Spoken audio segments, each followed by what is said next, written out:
Berbicara para ulama, Pekalongan adalah kota di mana banyak terlahir ulama besar yang ada di Nusantara. Kali ini, tim The Journey menelusuri daerah Wiradesa, yang mana Wiradesa menjadi tempat di mana salah satu tokoh penting dalam kehidupan masa lampau di wilayah Wiradesa yang sekaligus ulama pada zaman itu disemayamkan. Ikuti terus perjalanan kami dalam menelusuri jejak lahirnya ulama di balik makam Kanjeng Adipati Jayeng Rono I. Hanya di The Journey. Setiap perjalanan punya sejarah.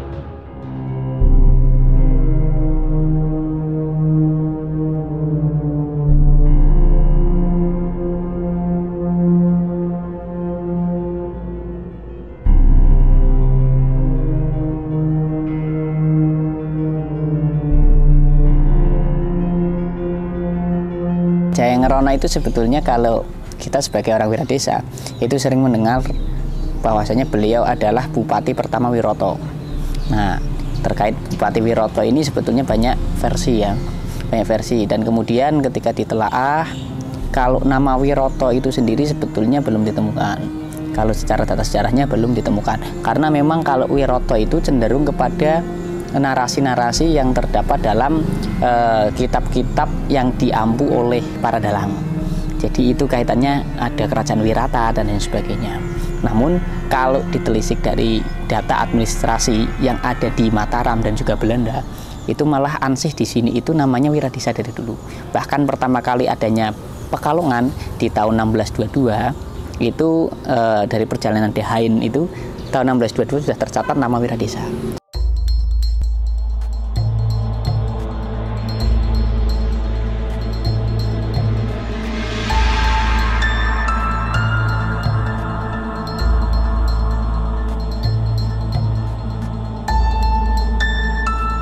Dalam sejourney saat ini kita sudah berada di area makam dari Kanjeng Adipati Jayeng Rono, di mana Kanjeng Adipati Jayeng Rono sendiri merupakan orang yang pertama kali memerintah daerah Wiradesa yang mana dulunya bernama Wiroto atau orang yang biasa kenal juga dengan sebutan Wirokuto, di mana Kanjeng Adipati Jayeng Rono sendiri meninggal pada tahun 1717 dan dimakamkan di area sini, yang tepatnya di daerah Kauman Wiradesa.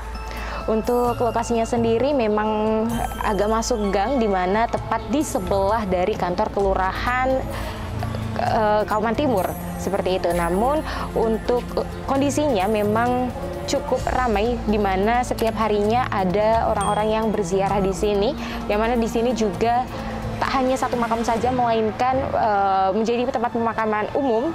Namun di area sampingnya itu terdapat makam dari Kanjeng Adipati Jayeng Rono I, Adipati Kanjeng Jayeng Rono II, dan begitupun dengan menantu serta istrinya. Kemudian untuk lokasinya sendiri memang cukup rapi dan tertata ya, dari sisi kebersihan juga karena memang dijaga secara rutin.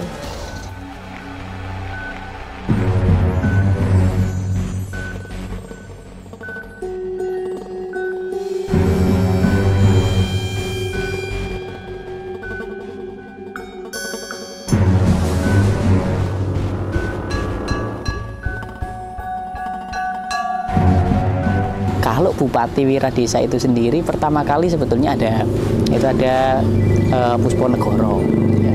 Ada Pusponegoro, nanti ada Pusponegoro II, dilanjutkan Arya Suralaya, dan kemudian ada Tirtokusumo, dan kemudian dilanjutkan oleh Jayeng Rono.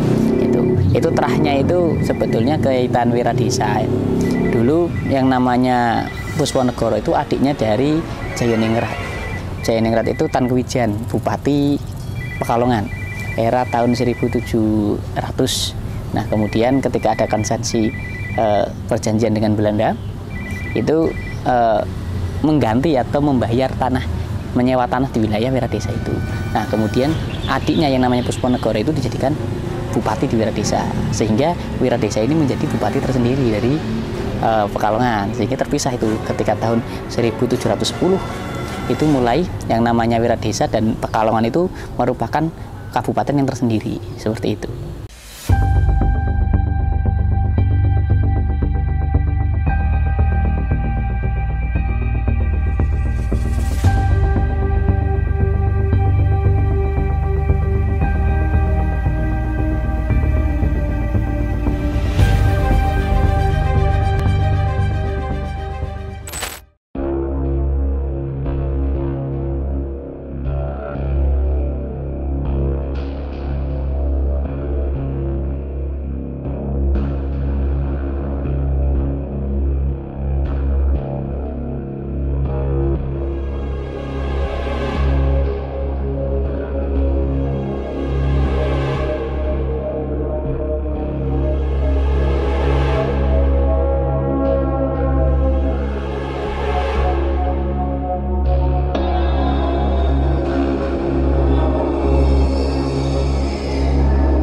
Berbicara para ulama, Pekalongan adalah kota di mana banyak terlahir ulama besar yang ada di Nusantara.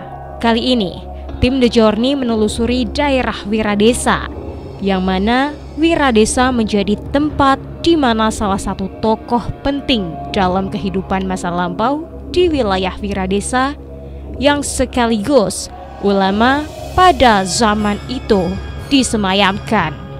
Ikuti terus perjalanan kami dalam menelusuri jejak lahirnya ulama di balik makam Kanjeng Adipati Jayeng Rono I.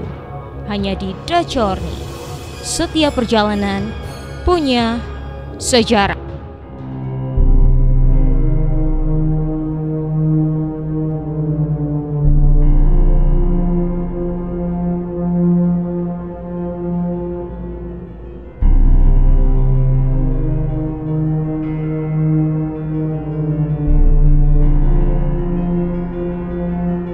Jayeng Rono itu sebetulnya kalau kita sebagai orang Wiradesa itu sering mendengar bahwasanya beliau adalah Bupati pertama Wiroto. Nah, terkait Bupati Wiroto ini sebetulnya banyak versi ya, banyak versi, dan kemudian ketika ditelaah kalau nama Wiroto itu sendiri sebetulnya belum ditemukan. Kalau secara data sejarahnya belum ditemukan, karena memang kalau Wiroto itu cenderung kepada narasi-narasi yang terdapat dalam kitab-kitab yang diampu oleh para dalang. Jadi itu kaitannya ada kerajaan Wirata dan lain sebagainya.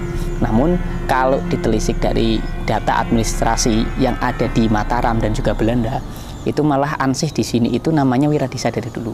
Bahkan pertama kali adanya Pekalongan di tahun 1622 itu dari perjalanan De Haen itu tahun 1622 sudah tercatat nama Wiradesa.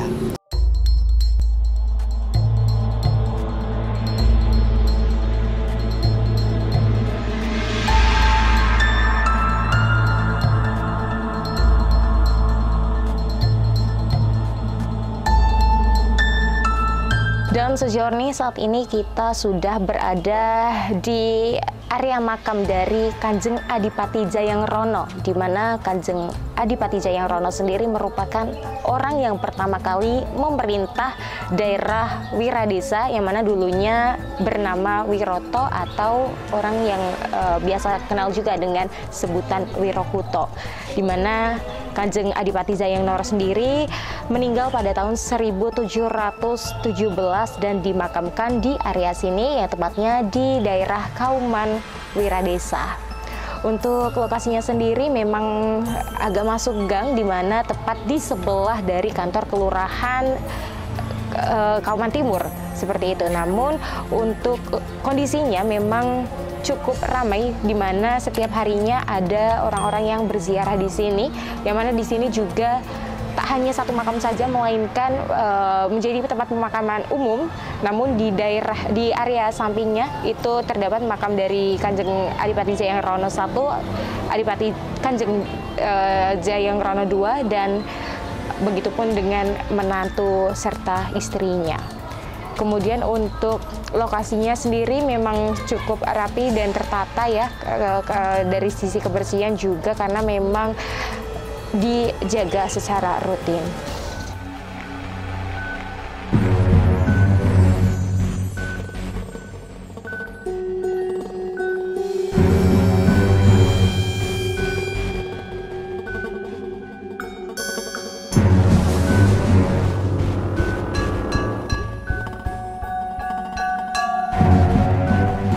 Bupati Wiradesa itu sendiri pertama kali sebetulnya ada Pusponegoro, ya. Ada Pusponegoro, nanti ada Pusponegoro 2, dilanjutkan Arya Suralaya, dan kemudian ada Tirtokusumo, dan kemudian dilanjutkan oleh Jayeng Rono. Itu terahnya itu sebetulnya kaitan Wiradesa. Dulu yang namanya Pusponegoro itu adiknya dari Jayaningrat. Jayaningrat itu Tan Kwijan, Bupati Pekalongan era tahun 1700. Nah, kemudian ketika ada konsensi perjanjian dengan Belanda, itu mengganti atau membayar tanah, menyewa tanah di wilayah Wiradesa itu. Nah, kemudian adiknya yang namanya Pusponegoro itu dijadikan bupati di Wiradesa, sehingga Wiradesa ini menjadi bupati tersendiri dari Pekalongan, sehingga terpisah itu ketika tahun 1710 itu mulai yang namanya Wiradesa dan Pekalongan itu merupakan kabupaten yang tersendiri, seperti itu.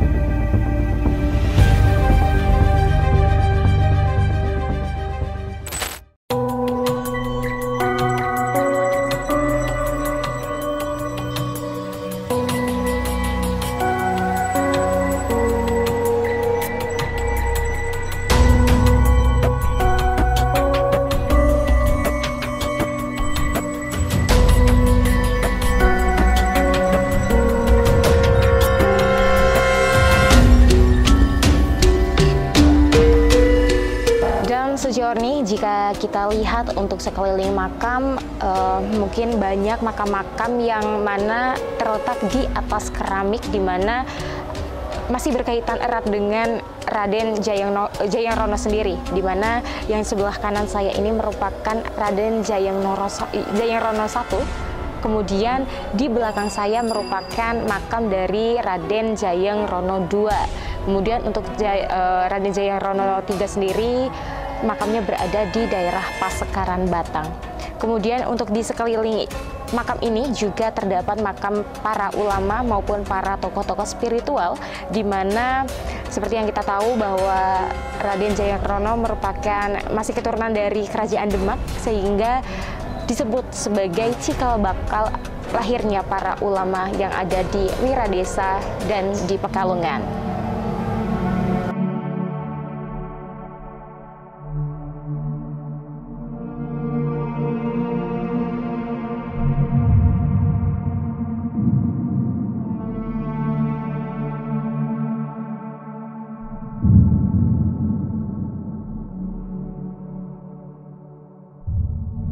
Kalau di sini sih sebetulnya relatif aman ya, kecuali kalau memang beberapa orang yang mensakralkan ya. Ada kalau di sini itu seringkali orang-orang yang mau nyalon lurah, terus kemudian nyalek, yaitu seringkali datang ke sini.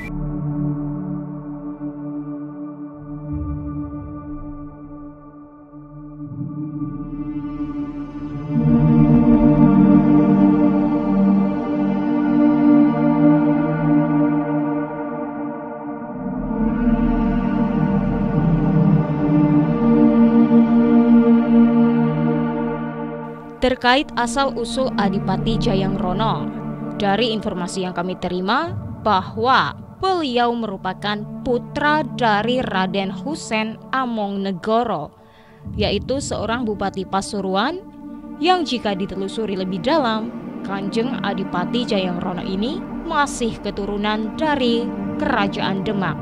Jayeng Rono sendiri adalah nama sebuah gelar, di mana di Nusantara ada Jayeng Rono 1 hingga 4. Maka dari itu, adanya penyebutan gelar Jayeng Rono tak hanya ada di Pekalongan, melainkan juga di wilayah Jawa Timur.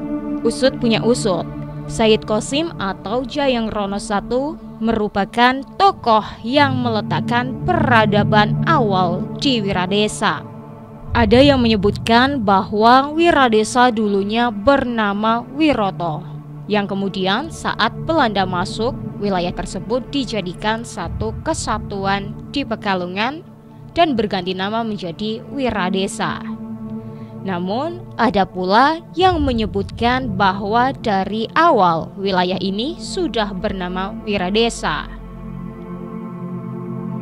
Diketahui bahwa Kanjeng Adipati Jayangrono bukan hanya sekedar bupati, melainkan juga seorang ulama. Dibuktikan dengan area di sini bernama Kauman, di mana Kauman adalah nama tempat yang sekaligus sebagai tanda bahwa dulunya kental dengan syariat agama serta dihuni oleh para kaum santri. Oleh karenanya, Kanjeng Jayangrono juga disebut sebagai cikal bakal para ulama-ulama dan tokoh-tokoh spiritual di Pekalongan. Adapun berbagai misteri dan cerita masyarakat yang beredar bahwa ketika memasuki area makam ini, maka akan terasa hawa yang sunyi. Bahkan beberapa kali Kanjeng Jayangrono terlihat oleh para peziarah yang berkunjung.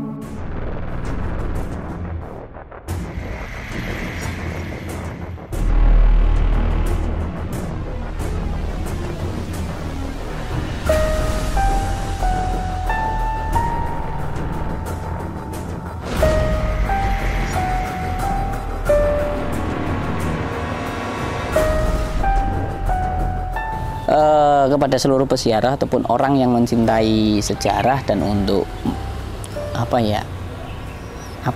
menapak tilas napak tilas kesejarahan, silahkan berkunjung ke sini. Tapi ingat, seluruh makam wilayah ini ini adalah para leluhur kita, sehingga bersolawat atau berwasilahlah kepada para beliau yang ada di sini.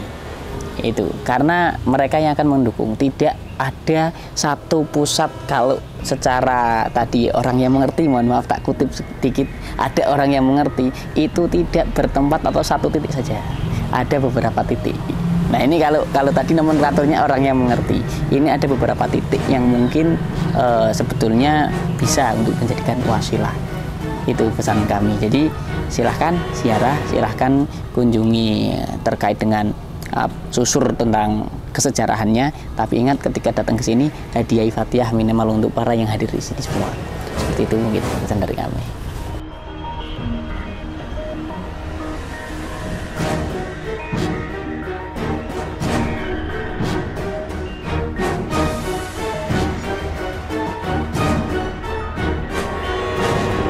Dan sejatinya, kita sebagai masyarakat Pekalongan ketika mengunjungi makam hendaklah dengan tujuan yang baik dalam rangka berwasilah, bertawasul, maupun untuk menyadari bahwa tak akan ada masa sekarang jika tak ada perjuangan sejarah sebelumnya. Dan sejorni demikianlah perjalanan kita untuk mengulik makam Kanjeng Jayangrono I. Ikuti terus perjalanan kami selanjutnya untuk menguak fakta dan misteri hanya di The Journey. Setiap perjalanan punya sejarah.